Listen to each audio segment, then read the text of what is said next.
এখনো হয়নি। এখন হয়েছে। এখন হয়েছে। আউযু বিল্লাহি মিনাশ শাইতানির রাজিম বিসমিল্লাহির রহমানির রহিম। কথা কি রিপিট হচ্ছে?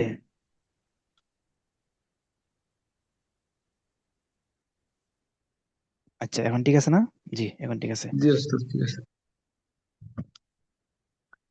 তো ইমলা সম্পর্কে মোটামুটি সকলে জানেন।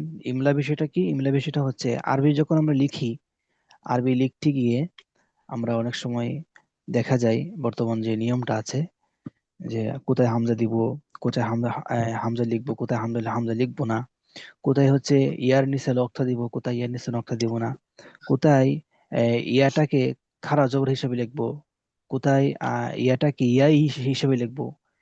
তো দেখা যায় অনেক সময় মুসা এখানে খাড়া জবর হয়েছে, তো অনেক সময় দেখা যায় খাড়া জবর হয় নাই।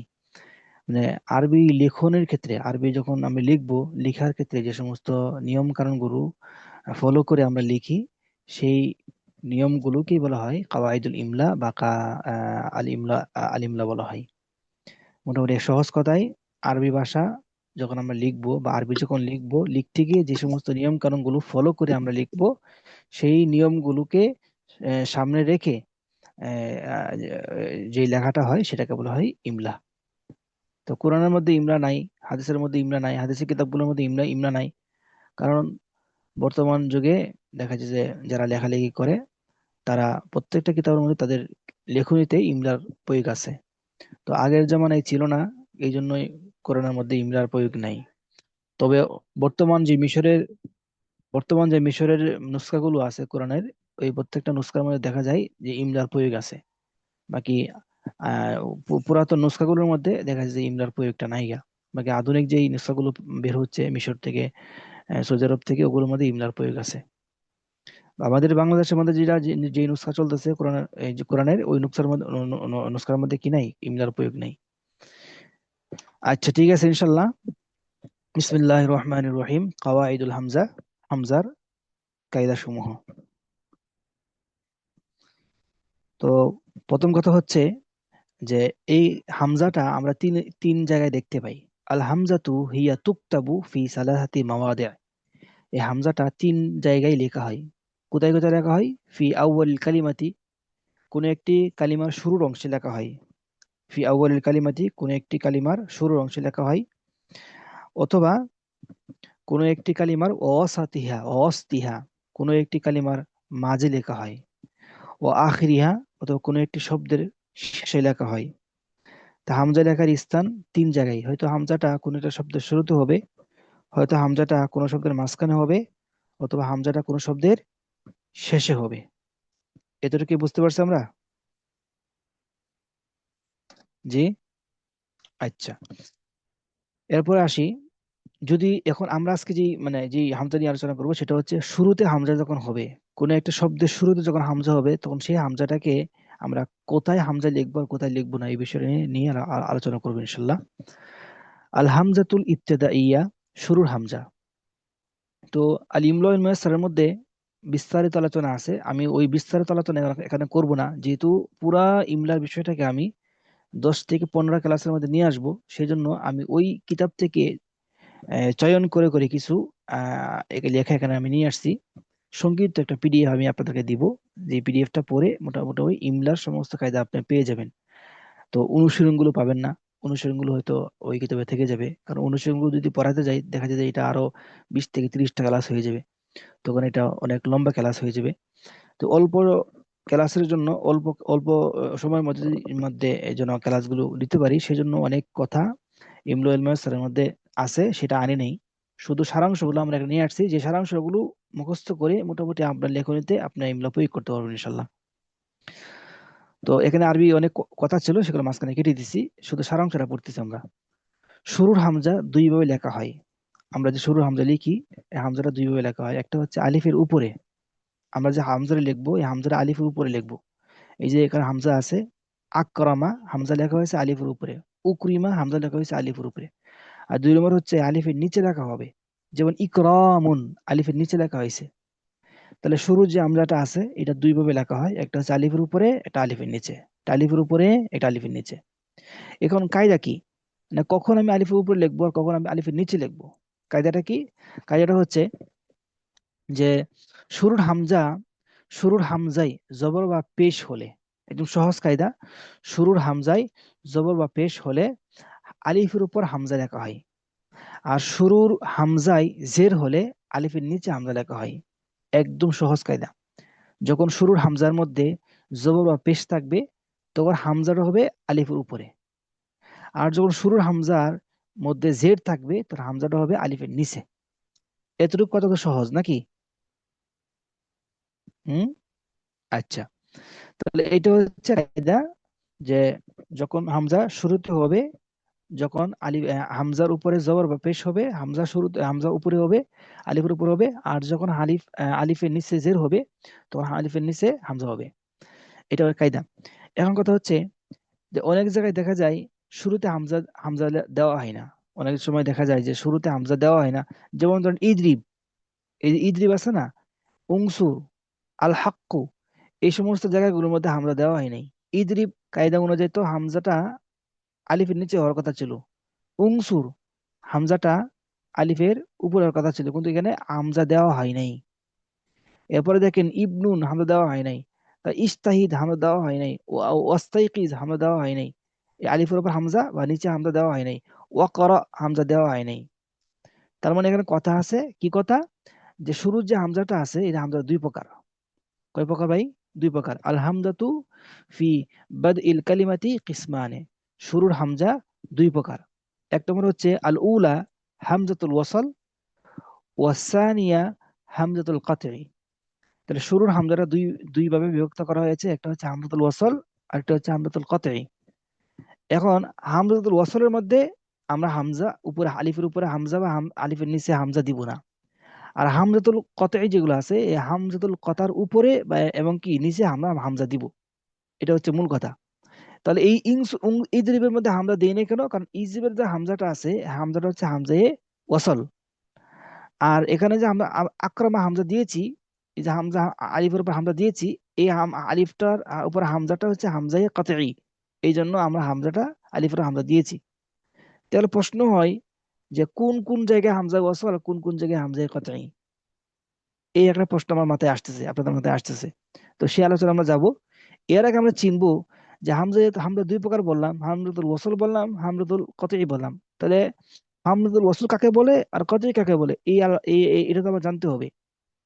আর দেখেন কি লেখছে এখানে, হামজাতুল ওয়াসলি হিয়াল হামজাতুল জাইদা আল্লাতী তুকতাবু বিশাকলিল আলিফি ফাকাত। হামজায়ে ওয়াসল বলা হয় ওই হামজায়ে জায়দাকে বলা হয় যে হামজায়ে জায়দাকে আলিফের আকৃতিতে লেখা হয়। তুকতাবু বিশাকলিল আলিফি ফাকাদ, শুধু আলিফের আকৃতিতে লেখা লেখা হবে হামজাটাকে। দুনা হামজাতিন ফাওকাহা ওয়া আও তাহতাহা, এই আলিফের উপরে কোনো হামজা বা আলিফের নিচে কোনো হামজা দেওয়া ছাড়া। দুনা হামজাতিন ফাওকাহা আও তাহতাহা, এই আলিফের উপরে অথবা তাহতাহা আলিফের নিচে, আলিফের উপরে বা আলিফের নিচে কোনো হামজা দেওয়া হবে না।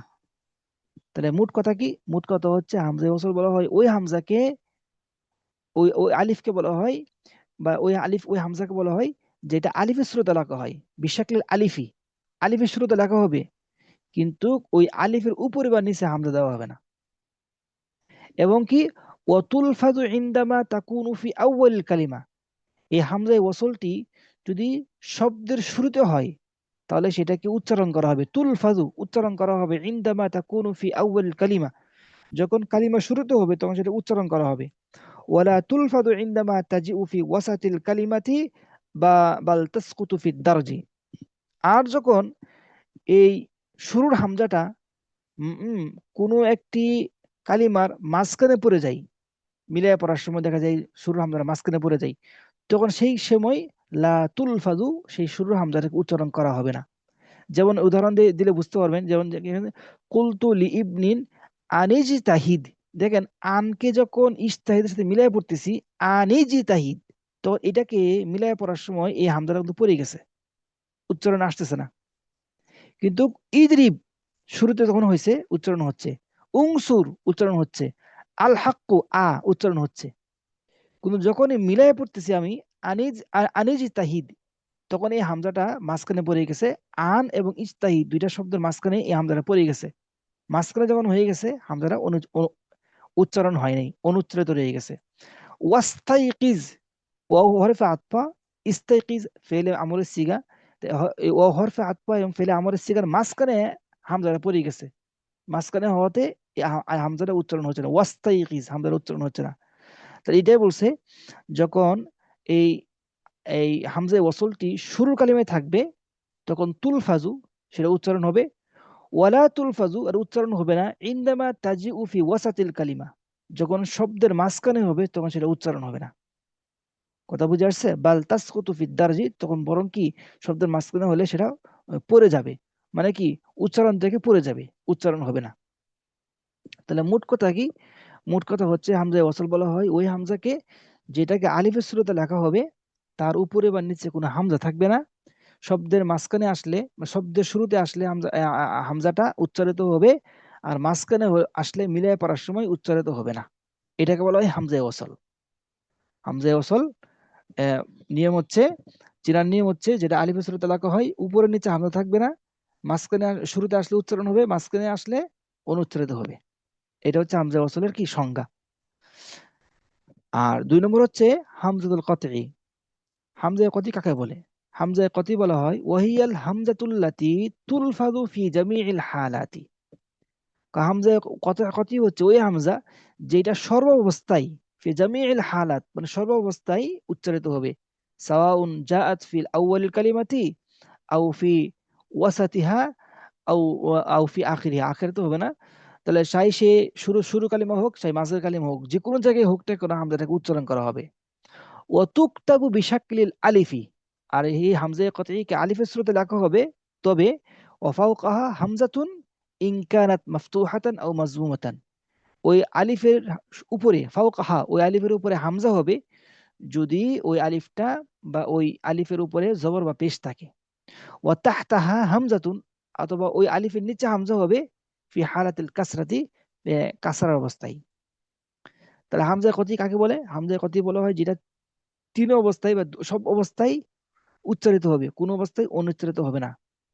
আর এটা আলিফের শুরুতে লেখা হবে, এর উপরে বা নিচে হামজা হবে। তো উপরে বা নিচে হামজা হলে এটা হামজা কতই, উপরে বা নিচে হামজা না হলে সেটা হামজা ওয়াসলি। এটা একটা পার্থক্য। আর একটা পার্থক্য হচ্ছে হামজা ওয়াসল মাঝখানে শুরুতে আসলে উচ্চারিত হয়, মাঝখানে আসলে মিলায় পড়ার সময় উচ্চারিত হয় না। আর হামজা কতই সর্বাবস্থায় উচ্চারিত হয়। 2টা পার্থক্য। বুঝতে পারছেন? হ্যাঁ, আচ্ছা ঠিক আছে, আমি আপনাদের মিউট করে রাখছি, আপনারা কথা বলতে পারবেন না। তাহলে মোটামুটি হামজা ওয়াসল এবং হামজা কতইর আলোচনা গেল। হামজা কতই এবং হামজা ওয়াসল কি সংজ্ঞা গেল। এখন প্রশ্ন হলো যে হুজুর, আমি হামজা ওয়াসল কোনটা আর হামজা কতই কোনটা আমি কিভাবে বুঝবো এটা? তো এটা বোঝার জন্য আমরা এই সারাংশটা পড়ব। এই যেটা মাওয়াদিউ হামজাতিল ওয়াসলি ওয়াল কতই, হামজা ওয়াসল এবং হামজা কতইর স্থানসমূহ, কোন কোন জায়গায় হামজা ওয়াসল হবে আর কোন কোন জায়গায় হামজা কতই হবে, কোন কোন জায়গায় হামজা ওয়াসল হবে আর কোন কোন জায়গায় হামজা কতই হবে। আচ্ছা দেখেন, তো প্রথমত হচ্ছে আমরা জানি হামজাটা তো ইসিমের মধ্যে হবে, হয়তো হরফের মধ্যে হবে, হয়তো ফেলের মধ্যে হবে। প্রথম আলোচনা হচ্ছে ইসিমের মধ্যে। যদি হামজাটি ইসিমের মধ্যে হয় তাহলে ইসিমের সকল হামজা হামজাতুল কতইয়া, শুধু 10টি ইসিম ব্যতীত। তার মানে দুনিয়াতে যতগুলো ইসিম আছে প্রত্যেকটা ইসিমের হামজা হামজা কতই, এটা মনে রাখতে হবে। শুধু 10টি ইসিম ছাড়া, এই 10টি ইসিম ছাড়া বাকি সমস্ত ইসিমের হামজা হামজা কতই। তাহলে কি করতে হবে? ওই ইসিমের হামজা যখন আমি লিখবো, লিখার সময় আমাকে অবশ্যই আলিফের উপরে বা নিচে আমাকে হামজা লিখতে হবে। কেন? কারণ যেহেতু ইসিমের সকল হামজা হামজা কতই, আর হামজা কতই যেহেতু উপরে নিচে হামজা লিখতে হবে। আর হামজা ওয়াসল, ওই 10টি ইসিম হচ্ছে হামজা ওয়াসল, এগুলোর মধ্যে হামজা লিখতে হবে না, আলিফের উপরে নিচে হামজা লিখতে হবে না। তাহলে সেই 10টি ইসিম কি মুখস্থ করে নিবো আমরা। এই 10টি ইসিম: ইসমুন ইস্তুন, ইবনুন ইবনাতুন, ইবনুমুন। ইসমুন ইস্তুন 2টা, ইবনুন ইবনাতুন ইবনুমুন 3টা একসাথে মুখস্থ করবেন। এবার ইসনান ইসনাতানে 2টা একসাথে মুখস্থ করবেন। ইমরুউন ইমরাতুন, আইমাল্লাহ আইমুনুল্লাহ। ইসমুন ইস্তুন ইবনুন ইবনাতুন, ইসমুন ইস্তুন ইবনুন ইবনাতুন ইবনুমুন, ইসনান ইসনাতানে, ইমরুউন ইমরাতুন, আইমাল্লাহ আইমুনুল্লাহ। একসাথে মুখস্থ করে নেবেন, এক নিঃশ্বাসে বলতে হবে এটা। তাহলে ইসমুন, ইস্তুন, ইবনুন, ইবনাতুন, ইবনুমুন, ইসনান, ইসনাতানে, ইমরুউন, ইমরাতুন, আইমাল্লাহ, আইমুনুল্লাহ। ইসমুন, ইস্তুন, ইবনুন, ইবনাতুন, মুখস্থ করেন, সবাই মুখস্থ করেন। ইসমুন, ইস্তুন, ইবনুন, ইবনাতুন, ইবনুমুন, ইসনান, ইসনাতানে, ইমরুউন, ইমরাতুন, আইমাল্লাহ, আইমুনুল্লাহ। ইসমুন, ইস্তুন, ইবনুন, ইবনাতুন, ইবনুমুন, ইসনান, ইসনাতানে, ইমরুউন, ইমরাতুন, আইমাল্লাহ, আইমুনুল্লাহ। তাহলে দেখেন এই 10টি ইসিমের মধ্যে দেখেন আমি নিচে হামজা দেই নাই। কেন দেই নাই? কারণ এই 10টি ইসিমের হামজা হচ্ছে হামজায়ে ওয়াসল। ইস্তুন আমি হামজা দেই নাই, ইবনুন হামজা দেই নাই, ইবনাতুন হামজা দেওয়া হয় নাই, ইবনুমুন হামজা দেওয়া হয় নাই, ইসনানে দেওয়া হয় নাই, কোনটা দেওয়া হয় নাই। কেন দেওয়া হয় নাই? কারণ হামজা ওয়াসল। তাহলে আমরা মোটামুটি একটা আইডিয়া পাইলাম, ইসিমের মধ্যে যত হামজা আছে সকল হামজায় কতই, শুধু 10টি ইসিম ব্যতীত। কোন 10টি ইসিম? এই 10টি ইসিম, ইসমুন, ইস্তুন, ইবনুন, ইবনাতুন, ইবনুমুন, ইসনান, ইসনাতানে, ইমরুউন, ইমরাতুন, আইমাল্লাহ, আইমুনুল্লাহ। একদম মুখস্থ করে ফেলবো আমরা। ইসিম চলে গেছে, শেষ। আছে কি? হরফ। হরফের সকল হামজায় কতই। হরফের সকল হামজায় কতই, শুধু আলিফ লাম তারিফি ব্যতীত। ইসিম এই হরফের সকল হামজায় কতই। তার মানে হরফের যত হামজা আছে সকল হামজার উপরে, আলিফের উপরে জবর বা পেশ থাকলে হামজা উপরে হবে, আলিফের নিচে জের থাকলে হামজা কি নিচে, হামজা নিচে লিখতে হবে। কারণ যেহেতু সকল হামজা, হরফের সকল হামজা কি হামজা কতই। শুধু আলিফ লাম তারিফি বলতে কি? আলিফ লাম তারিফি বলতে ওই আলিফ লাম যে আলিফ লাম দ্বারা মারাফা হয়। রজুলুন নাকারা, আর রজুলুন বললাম তখন আলিফ লাম দ্বারা মারাফা হয়ে গেছে। কিতাবুন একটি কিতাব, আল কিতাব যখন বললাম তখন কিতাবটি মারাফা হয়ে গেছে। তো ওই ওই যে আলিফ লাম দ্বারা মারাফা হয়, নির্দিষ্ট হয়, ওই আলিফ লামকে আলিফ লামের তারিফি বলা হয়। তাহলে এই আলিফ লামের তারিফি ব্যতীত বাকি সকল হরফের হামজায় কতই। যেমন ইন, এটা হরফ, হামজায় কতই, দেখছেন নিচে হামজা দেওয়া হয়েছে। আন, হামজায় কতই, উপরে হামজা দেওয়া হয়েছে। ইল্লা, হামজায় কতই, এই জন্য নিচে হামজা দেওয়া হয়েছে। ইলা, হামজায় কতই, এই জন্য নিচে হামজা দেওয়া হয়েছে। আলা, হামজায় কতই, এই জন্য হামজা দেওয়া হয়েছে।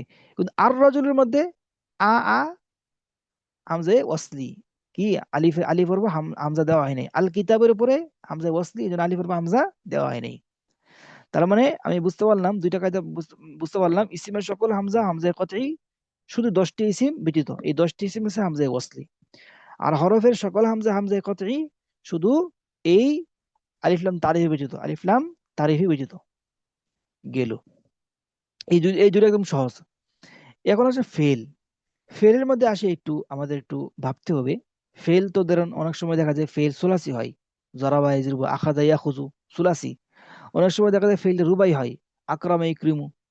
অনেক সময় ফেলটা খুমাসি হয়, ইস্তানাবা ইস্তানিবু, খুমাসি 5 অক্ষর বিশিষ্ট হয়েছে। অনেক সময় ফেলটা দেখা যায় যে সুদাসি হয়, 6 অক্ষর বিশিষ্ট হয়। যেমন ইস্তাংসারা ইস্তাংসুর 6 অক্ষর হয়েছে। তো প্রত্যেকটা জন্য ভিন্ন ভিন্ন কায়দা আছে। তো সুলাসি হয় তো এক কায়দা, রুবাই হলে এক কায়দা, খুমাসি হলে এক কায়দা, সুদাসি হলে এক কায়দা। আবার ফেইলের মধ্যে তো শুধু মাঝের মধ্যে হামজা হইব না। যেমন আখাজা, মাঝের মধ্যে হামজা হয়েছে। আখজুন, এটা মাসদারের মধ্যে হামজা হয়েছে। আবার কি আমারের মধ্যে হামজা হয়, ইজরিব, আমারের মধ্যে হামজা হয়েছে। আবার মাসদারের মধ্যে হামজা হয়, মুজারের মধ্যে হামজা হয়। জারাবা ইয়াজরিবু থেকে আজরিবু, ওয়াহিদ মুতাকাল্লিমের সিগা হামজা হয়। তাহলে মাঝের মধ্যে মানে ফেলের মধ্যে এসে এখানে ফেলটা কয়েক ধরনের হয়, 3 অক্ষর হয়, 4 অক্ষর হয়, 5 অক্ষর হয়, 6 অক্ষর হয়। আবার হামজাটা মাঝের শেখের মধ্যে হইতে পারে, মুজারার শেখের মধ্যে হইতে পারে, মাসদারের মধ্যে হইতে পারে, অথবা কি আমরের মধ্যে হইতে পারে। এই প্রত্যেকটা বিষয় সামনে রেখে আমাকে এখন আপনাকে বের করতে হবে যে কোন কোন জায়গায় হামজা কতই আর কোন কোন জায়গায় হামজা অসলি। একদম সহজ কায়দা মনে রাখেন। 1 নম্বর, ফেইলের ক্ষেত্রে, কি, যদি সুলাসি মুজাররদ হয়, 3 অক্ষর বিশিষ্ট হয়, যদি ফেইলের ক্ষেত্রে সুলাসি মুজাররদের আমর ব্যতীত বাকি সকল জায়গার হামজায় কতই। মনে রাখতে হবে, যদি 3 অক্ষর বিশিষ্ট ফেল হয় তাহলে 3 অক্ষর বিশিষ্ট ফেইলের আমর ছাড়া বাকি সকল জায়গায়, মাজি হোক, মুজারে হোক, মাসদার হোক, সকল জায়গার মধ্যে হামজায় কতই। তাহলে সুলাসির মধ্যে শুধু আমর ছাড়া বাকি 3 জায়গায় মাজি মুজারে আমর, মাজি মুজারে মাসদার, মাজি মুজারে মাসদার, বাকি 3 জায়গায় কি হবে? হামজায় কতই হবে, শুধু আমর ব্যতীত। যেমন ধরেন আখাজা বা আখজুন, এটা মাসদার, হামজাটা হামজে কতই, ঠিক আছে না? আখাজা, এটা মাজি, হামজাটা হামজা কতই, এই জন্য কি দেওয়া হয়েছে? হামজার উপর আলিফের উপর হামজা দেওয়া হয়েছে। আখুজু, মুজারের সিগা, হামজা কতই। তাহলে আমর ব্যতীত বাকি সকল জায়গায় হামজা কতই। তা আমর না, এই তিনটা শিখা কিনা আমর না, এই জন্য কি হয় নাই হামজা, এই জন্য কি হয়েছে, আলিফের উপরে নিচে হামজা হয়েছে। আর যে আমর হয়, যেমন উ খুস, খুস আসলে কেমন ছিল, উ খুস ছিল। এই উ খুস যখন আমরা লিখি, এই যে এই প্রথম হামজাটা, প্রথম আলিফটার উপরে হামজা দেই নাই, কেন দেই নাই, কারণ এটা হচ্ছে আমরের সিগা। ইদরিব সুলাসি, দারাবা ইদরিব সুলাসি, ইদরিব, এই ইদরিবের মধ্যে হামজা কেন দেই নাই, কারণ এটা আমরের সিগা। আমরের সিগার মধ্যে হামজা কি, হামজা ওয়াসলি। উংসুর, এখানে হামজা দেওয়া হয় নাই, কেন দেওয়া হয় নাই, কারণ সুলাসি নাসারা সুলাসি, সুলাসির কি হয়েছে, আমর হয়েছে। আমরের মধ্যে হামজা কি, হামজা ওয়াসলি। কথা বুঝে আসছে? তাহলে সুলাসির শুধু আমর হামজা ওয়াসলি, আর বাকি জায়গার মধ্যে হামজা কাতঈ। এক কথা মনে রাখবেন, সুলাসির আমর হামজা ওয়াসাল, আর বাকি জায়গায় হামজা কাতঈ। সুলাসির আমর হামজা ওয়াসাল, আর আমর ছাড়া বাকি জায়গায় হামজা কাতঈ।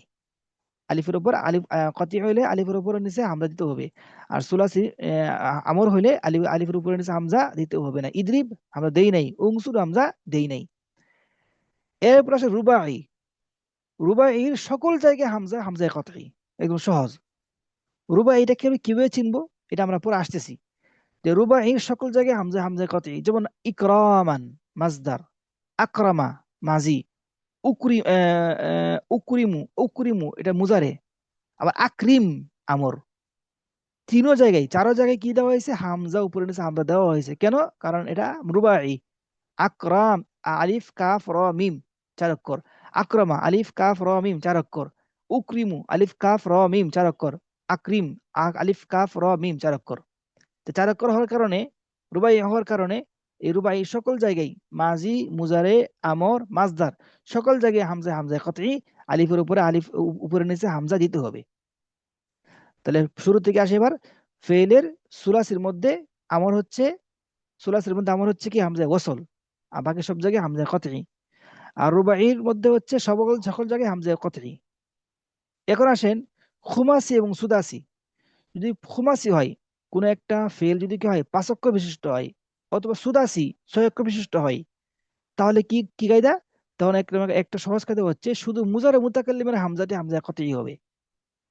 5 অক্ষর বিশিষ্ট বা 6 অক্ষর বিশিষ্ট ফেলের শুধু মুজারে মুতাকাল্লিমের হামজাটি হামজা কতই হবে, আর বাকি সব জায়গায় হামজা, হামজা ওয়াসলি ও হামজা ওয়াসলির অন্তর্ভুক্ত। তাহলে ইস্তিনাবান, আলিফ জিম তা নুন বা 5 অক্ষর, 5 অক্ষরের কি হয়েছে, ইস্তিনাব মাজদার হয়েছে। তাহলে 5 অক্ষরে শুধু মুজারে মুতাকাল্লিমটা হামজা কতই, বাকিগুলো হামজা ওয়াসলি। এই জন্য এই মাজদারের মধ্যে কি দেওয়া হয় নাই, আলিফের উপরে নিচে হামজা দেওয়া হয় নাই। ইজতানাবা খুমাসি 5 অক্ষর, 5 অক্ষরের কি হয়েছে, ইজতানাবা মাজি হয়েছে, এই জন্য কি হামজা ওয়াসলি। আজ তানিবু 5 অক্ষর, 5 অক্ষরের কি হয়েছে, মুজারে মুতাকাল্লিম, আজ তানিবু মুজারে মুতাকাল্লিমের সিগা, এই জন্য এখানে হামজা দেওয়া হয়েছে। ঠিক আছে?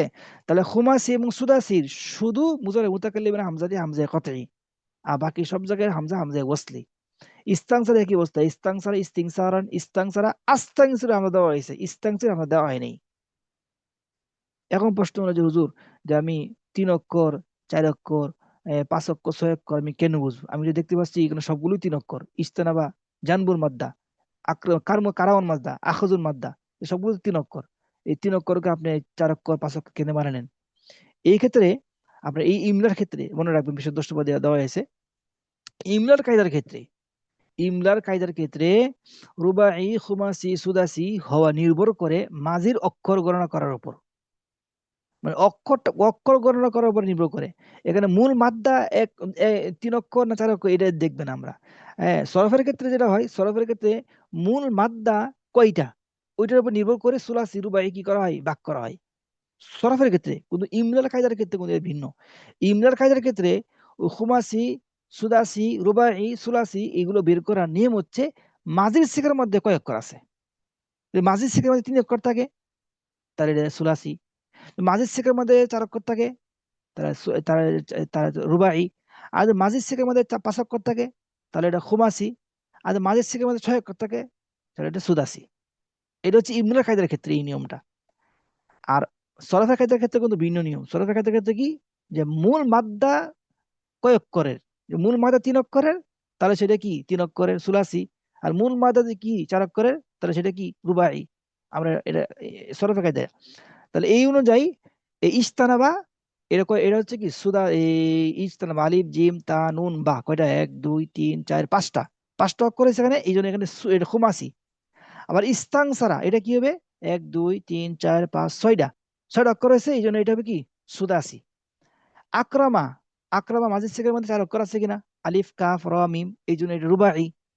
আখাজা মাঝের শেখের মধ্যে কয় অক্ষর আছে, 3 অক্ষর আছে কিনা, আলিফ খাজা, এই জন্য এটা সুলাসি। তাহলে সুলাসি রুবাই সুদাসি খুমাসি নির্ভর করে মাঝির সিগা কয় অক্ষর সেটার উপর, মাঝির সিগা কয় অক্ষর সেটার উপর। যদি মাঝির সিগাতে 4 অক্ষর থাকে তাহলে এটা রুবাই, আর যদি 5 অক্ষর থাকে তাহলে এটা খুমাসি, আর যদি 6 অক্ষর থাকে তাহলে এটা কি সুদাসি। এইটা হচ্ছে আমাদের আজকের মোট ক্লাস। এখন কত হচ্ছে, আমি আপনাদেরকে আনমিউট করে দিচ্ছি, আপনারা চাইলে আমাকে প্রশ্ন করতে পারেন।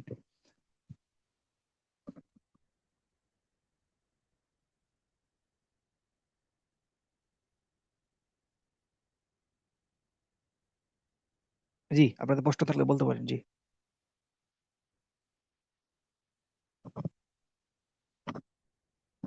প্রথমে ক্লাসে ছিল প্রায় কজন ছিল?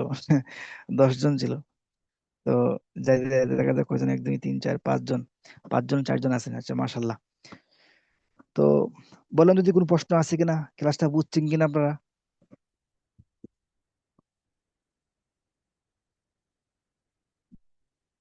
শুরু থেকে আপনারা আসেন, শুরু থেকে আসেন, যে কাওয়াইদুল হামজা, এখান থেকে আলোচনা শুরু করছিলাম আমরা। হামজার কায়দাটা 3 জায়গায় লেখা হয়, একটা হচ্ছে কি কালিমার শুরুতে, কালিমার মাঝখানে, কালিমার শেষে। তো আজকে আমরা যে আলোচনা করছি এটা কোন হামজা নিয়ে আলোচনা করছি?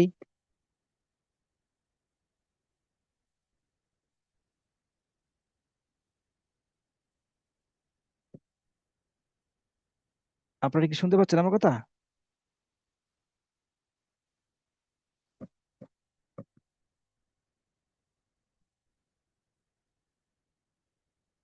কেউ কথা বলতেছেন না কেন?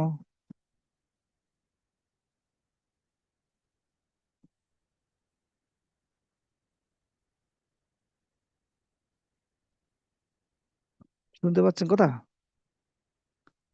আচ্ছা, কি মিউট আনমিউট করে না?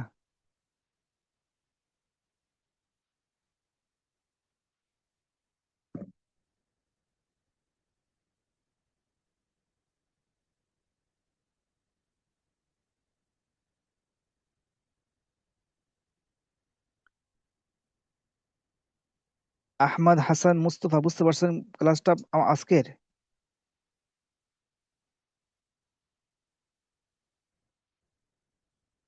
তানভীর, তাওহিদ, মাহমুদ, আপনাদের কি অবস্থা?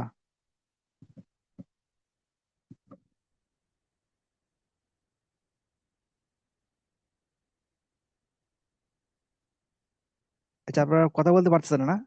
আমি তো মিউট আনমিউট করলাম আপনাদেরকে সবাইকে। এই সালাম যে হ্যাঁ, আলাইকুম। এখন বলতে পারেন। জি জি, বুঝতে ওয়ালাইকুম পারছি জি, আসসালাম, আলহামদুলিল্লাহ। ওয়ালাইকুম আসসালাম। আচ্ছা, ঠিক আছে, আলহামদুলিল্লাহ। এখন যেটা করতে হবে, আপনার একটু মুজাহারা করতে হবে। আপনারা যদি আমার সামনে থাকতেন, না, আমি আপনাদেরকে ব্ল্যাক বোর্ডে বা হোয়াইট বোর্ডে লিখে লিখে মুজাহারা করাইতাম। এখন যদি অনলাইনে, এটা আসলে সম্ভব হচ্ছে না, মুজাহারা কিভাবে করাবো। তো আপনারা আরো যেটা দশ করবেন, না এই কেউ। কায়দাগুলো, এই কথাগুলো আপনারা মুখস্থ করবেন। মুখস্থ করার পরে এরপরে আপনারা যখন লিখবেন, লিখার ক্ষেত্রে এই কায়দাগুলো সামনে রেখে রেখে লিখবেন, যে এটা কি হামজা কতই নাকি হামজা ওয়াসলি। তা হামজা কতই কোনগুলো, হামজা ওয়াসলি কোনগুলো, এটা মনে আছে আপনার? ইসিমের সকল হামজা হামজা কতই, শুধু 10টি ইসিম ব্যতীত। যে 10টি ইসিম কি কি? ওই ইসমুন, ইস্তুন, ইবনুন, ইবনাতুন, ইবনুমুন, ইস্তান, ইস্তাতানে, এগুলো মুখস্থ করে বলবেন। ইমরুন, ইমরাতুন, আইমাল্লাহ, ইমানুল্লাহ, তো এই শব্দগুলো হয় নাই, তার মানে এটা কি হামজা কতই। আর হরফের সব জায়গায় হামজা কতই, আমি হরফের যে কোনো জায়গায় হামজা আমাকে লিখতে হবে। আর ফেরের মধ্যে সুলাসি হইলে শুধু আমর ব্যতীত সব জায়গায় হামজে কতই। আর রুবাই হইলে সব জায়গায় হামজা কতই। আর সুদাসি এবং খুবাসির মধ্যে শুধু মুজারে মুতাকাল্লিমে হামজা কতই, বাকিগুলো হামজা ওয়াসলি। তাহলে হামজা কতই কোনগুলো মনে রাখলে হবে, আর হামজা ওয়াসলি গুলো মনে রাখলে না রাখলেও চলবে, কারণ হামজা কতই গুলো মনে রাখলে ওগুলো এমনি কি চলে আসবে। তো এটা মনে রেখে আমাকে হামজা কি বসাইতে হবে, আবার আলিফের উপরে বা নিচে হামজা বসাইতে হবে। হুম, কোনো প্রশ্ন আছে আপনাদের? শুনতে শুনতে দাও, শুনতে পেরেছি। আচ্ছা ঠিক আছে, আমি এই শীটটা দিয়ে দিচ্ছি, আপনারা এই ক্লাস সম্পর্কে আপনারা গ্রুপে কিছু মন্তব্য করবেন, যাতে করে অন্যরাও উৎসাহিত হয়, আগ্রহী হয় এই ক্লাসগুলোর প্রতি কি করতে, অ্যাটেন্ড করার জন্য। ঠিক আছে ইনশাল্লাহ। আসসালামু আলাইকুম রহমতুল্লাহ। উস্তাদ, আজকে কি আমরা হামজাতুল কাতা আর হামজাতুল ওয়াসল নিয়ে পড়ছি? জি, আজকে আমরা শুরুর হামজা নিয়ে আলোচনা করছি, যে শুরুর হামজা কোথায় লিখবো। প্রথমে আলোচনা করি শুরুর হামজা কোথায় লিখবো। তো শুরুর হামজা উপরে আলিফের উপর লিখবো, আলিফের নিচে লিখবো। এবারে কখন আলিফের উপর লিখবো, কখন আলিফের নিচে লিখবো, এটা কায়দা বলছি। যদি শুরুর হামজার উপরে জবর বা পেশ থাকে, তখন শুরুর হামজার উপরে আলিফের উপরে কি হামজা লিখবো। আর যদি শুরুর হামজার নিচে জেড থাকে, তাহলে আলিফের নিচে কি লিখবো, হামজা লিখবো। এটা হচ্ছে আমাদের মূল কায়দা। তো এখন কথা হচ্ছে যে শুরুর হামজা আবার দুই প্রকার, হামজায়ে ওয়াসল, হামজায়ে কতে। তা হামজায়ে ওয়াসল কোনটা, হামজায়ে কতে কোনটা, হামজায়ে ওয়াসল কোন জায়গায়, হামজায়ে ওয়াসল কোন জায়গায়, এই আলোচনাগুলো করেছি। আচ্ছা, ঠিক আছে। শুকর। আচ্ছা, আসসালামু আলাইকুম রহমতুল্লাহ।